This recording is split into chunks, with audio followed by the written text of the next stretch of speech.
नव प्रभात की बेला लाए फिर से नई उमंग, परमात्म रंग संग यहाँ सजेंगे जीवन के सब रंग, सब रंग, सब रंग। नमस्कार, सुप्रभात। स्वागत आप सभी का सब रंग कार्यक्रम में। मित्रों, कहते हैं कि इत्र लगाकर तो कोई भी खुशबूदार बन सकता है, लेकिन असली बात, बड़ी बात तो तब है जब महक, खुशबू हमारे किरदार से आए, हमारे चरित्र से आए। चरित्र ही वास्तव में इंसान को सम्मान प्रदान कराता है। चरित्र के सामने ही इंसान का शीश झुकता है, और यही कारण है कि देवी देवताओं, साधु संतों, महात्माओं, महापुरुषों के सामने हम सहज ही अपने शीश झुका देते हैं। और ऐसे ही भाव लिया हुआ है आज का सुंदर सुवाक्य। आइए सुनते हैं। ज्ञान आपको शक्ति देगा, लेकिन चरित्र आपको सम्मान देगा। Bruce Lee. मित्रों, हमारे पूर्वजों और शास्त्रों ने हमेशा ज्ञान से अधिक चरित्र के महत्व को बताया है। आंकड़े कहते हैं कि पढ़े लिखे अपराधियों द्वारा किया गया नुकसान अशिक्षित अपराधियों द्वारा किए गए नुकसान से कहीं ज्यादा है, और ऐसा कोई प्रमाण नहीं है जो यह दर्शाता हो कि आज की शिक्षा बच्चों में चरित्र निर्माण करेगी। अच्छा चरित्र एक मजबूत निर्णय का परिणाम है। चाहे कुछ भी हो जाए, मैं प्रलोभनों के आगे नहीं झुकूंगा। यह महसूस करना है कि मैं सभी सच्चे गुणों वाली आत्मा हूँ और मैं परमात्मा की संतान हूँ। यह हमारे चरित्र को चमकाने का सबसे अच्छा तरीका है। मित्रों, बचपन से ब्रूस ली जी हम सब के हीरो रहे हैं, मार्शल आर्ट के बादशाह। और वैसे ही हम सब भी एक्ट तो ज़रूर करते रहे होंगे बचपन में, लेकिन ज्ञान से और साथ ही साथ सम्मान से और चरित्र से जुड़ा हुआ एक ऐसा सुंदर सुवाक्य भी उनका है, ये आज जानने को मिला। कहते भी हैं कि if health is gone, something is gone, but if character is gone, everything is gone. लेकिन हम स्वास्थ्य की भी बात करते हैं। ये समथिंग भी क्यों जाए, हम तो आपको हमेशा स्वस्थ देखना चाहते हैं, और इसीलिए आपकी सेहत आपके हाथ में। आपके लिए आज लेकर आए हैं स्वस्थ जीवन के अवयव, जिसमें व्यवहार की जो भूमिका है उस पर आज सुंदर प्रकाश लेंगे। आइए सुनते हैं। Om Shanti, good morning. आयुर्वेद में कहा जाता है हमारे स्वास्थ्य के लिए 3 चीज आवश्यक है: हमारा व्यवहार, हमारा आहार और हमारा विहार। व्यवहार, जो अच्छा व्यवहार, वो कहाँ से आता है? अच्छा व्यवहार करने के लिए हमारे अंदर शुभ भावनाएं सबके प्रति हो, हमारा दिल सच्चा और साफ हो, हमारी बुद्धि क्लीन और क्लियर हो, और मन जो है हमारा वो भी स्वच्छ हो, तो ही हमारा व्यवहार शुद्ध हो सकता है। अब तीनों चीजों को कहां से कैसे शुद्ध किया जाए, इसका साधन है मेडिटेशन। राजयोग मेडिटेशन में हम क्या करते हैं? हम अपनी कॉन्शियसनेस से जुड़ते हैं, अपने सत्य से जुड़ते हैं। योग और मेडिटेशन का परिभाषा ही ये है, योग means connection with the truth, सत्य से जुड़ना। तो ये जो योग, जब हम सत्य और सच्ची दिल किसे कहते हैं, साफ दिल किसे कहते हैं, कहा जाता है सच्चे दिल पर साफ राजी। तो अगर सच्ची दिल का मतलब ये है कि हमारे दिल में अगर सत्य है, सत्य माना मैं I am a being, I am not the body. तो बॉडी असत्य है, मैं आत्मा सत्य हूँ, सदा रहने वाली है, जन्म मरण से परे है, अपरिवर्तनशील है।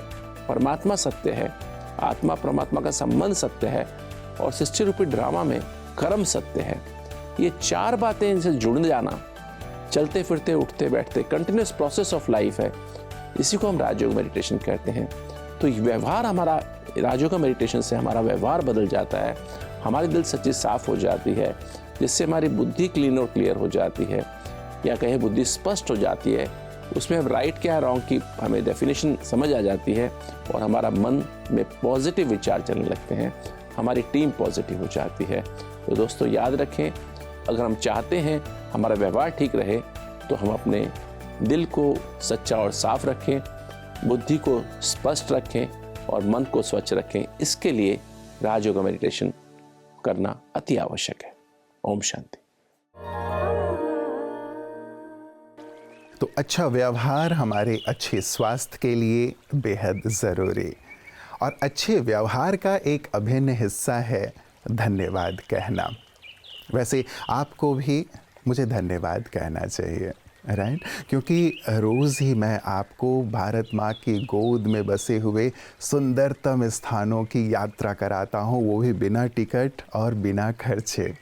इसीलिए धन्यवाद तो बनता ही है, राइट? मजाक कर रहा हूँ आपसे। आपकी खुशी ही वास्तव में मेरी खर्ची है। तो आइए खुशी खुशी आज मैं आपको लिए चल रहा हूँ तेलंगाना की घाटियों में। एक बहुत ही प्रसिद्ध घाटी अरकू घाटी, जो देश विदेश के लोगों को अपनी ओर आकृष्ट करता है, और इसे तेलंगाना का ऊटी भी कहा जाता है। ओम शांति। चलिए आज जानते हैं अरकू वैली हिल स्टेशन के बारे में। अरकू इतना सुंदर प्रांत है कि इसको ऊटी ऑफ आंध्र प्रदेश भी कहा जाता है। ये सुंदर सा अरकू वैली आंध्र प्रदेश के विशाखापट्टनम जिले में स्थित है। अरकू वैली घर है अनंतगिरी और सुंकारीमेट्टा रिजर्व्ड फॉरेस्ट का। इन जंगलों में कई खूबसूरत पशु पक्षी देखने को मिलता है।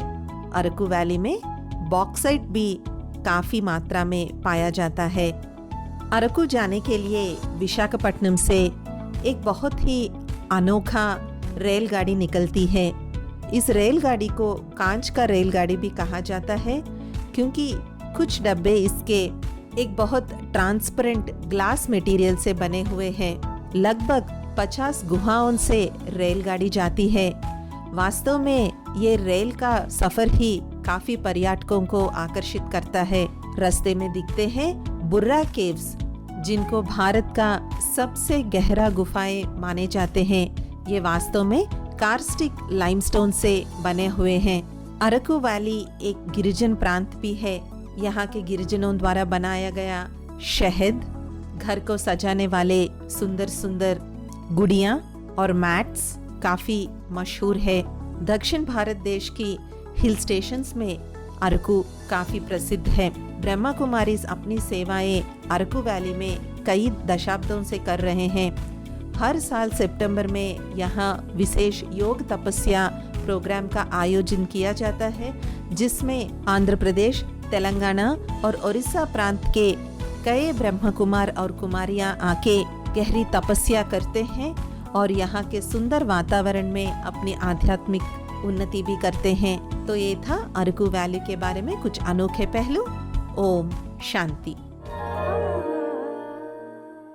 मित्रों, घाटियाँ तो आपने कई देखी होंगी, लेकिन सचमुच अरकू घाटी ने तो दिल ही जीत लिया।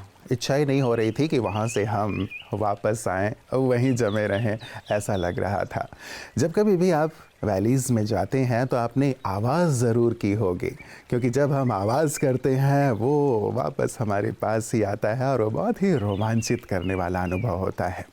ये संसार आवाज़ों से भरा पड़ा है। हम कौन सी आवाज़ सुनते हैं? आज कुछ ऐसी ही बात लेकर आए हैं प्रोफेसर राजीव शर्मा जी। आइए ज़रा उन्हें भी सुनते हैं। सभी देखने सुनने वालों को प्रोफेसर राजीव शर्मा का नमस्कार। दो दोस्त कहीं चले जा रहे थे। एकाएक पहले दोस्त ने दूसरे दोस्त से कहा कि मुझे कुछ आवाज सुनाई दी, तुझे सुनाई दी क्या? दूसरे दोस्त ने कहा मुझे तो नहीं सुनाई दी। पहले दोस्त ने कहा चल मुड़कर देखते हैं। दोनों ने मुड़कर देखा तो एक सिक्का गिरा हुआ था। पहले दोस्त ने कहा कि ये सिक्के के गिरने की आवाज थी। सिक्का उठाया, दोनों आगे बढ़े, थोड़ी दूर गए कि दूसरे दोस्त ने कहा कि मुझे कोई आवाज सुनाई दे रही है, तुझे सुनाई दे रही है क्या? पहले मित्र ने कहा मुझे तो आवाज सुनाई नहीं दे रही है। दोनों पलटे तो देखा कि एक पौधे के कांटे में छोटी सी प्यारी सी खूबसूरत सी तितली फंसी हुई है, उसके पंख उलझे हुए हैं। दूसरे दोस्त ने तितली को कांटे से बाहर निकाला, तितली निरभ्र आसमान की तरफ उड़ गई। पहले दोस्त ने दूसरे दोस्त से प्रश्न किया कि तुझे सिक्के के गिरने की आवाज सुनाई नहीं दी, मगर तितली के रुदन की आवाज सुनाई दे गई, ऐसा क्यों हुआ?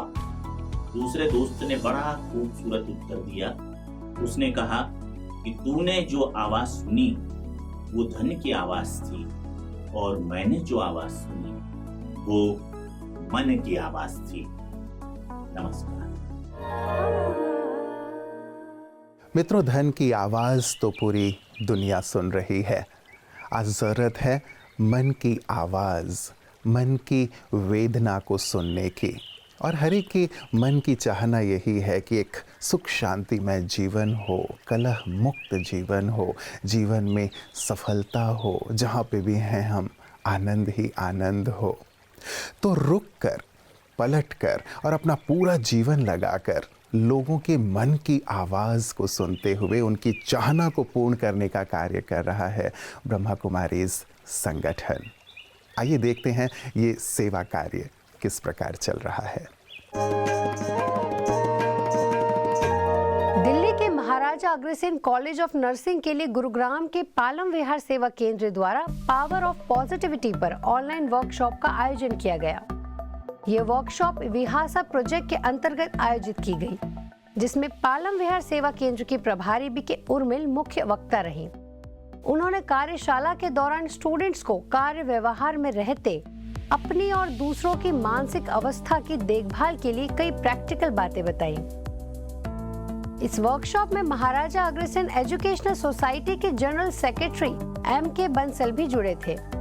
उन्होंने भी अपने कीमती अनुभवों से सभी को लाभान्वित किया। अब खबरें अंतर्राष्ट्रीय जगत की। गयाना में भारतीय उच्चायुक्त डॉक्टर के.जे. श्रीनिवास ने हाल ही में एंटीगुआ और बारबुडा का दौरा किया। इस दौरान उनसे ब्रह्मा कुमारी संस्था की सीनियर राजयोगा सिस्टर बीके पायल ने मुलाकात की।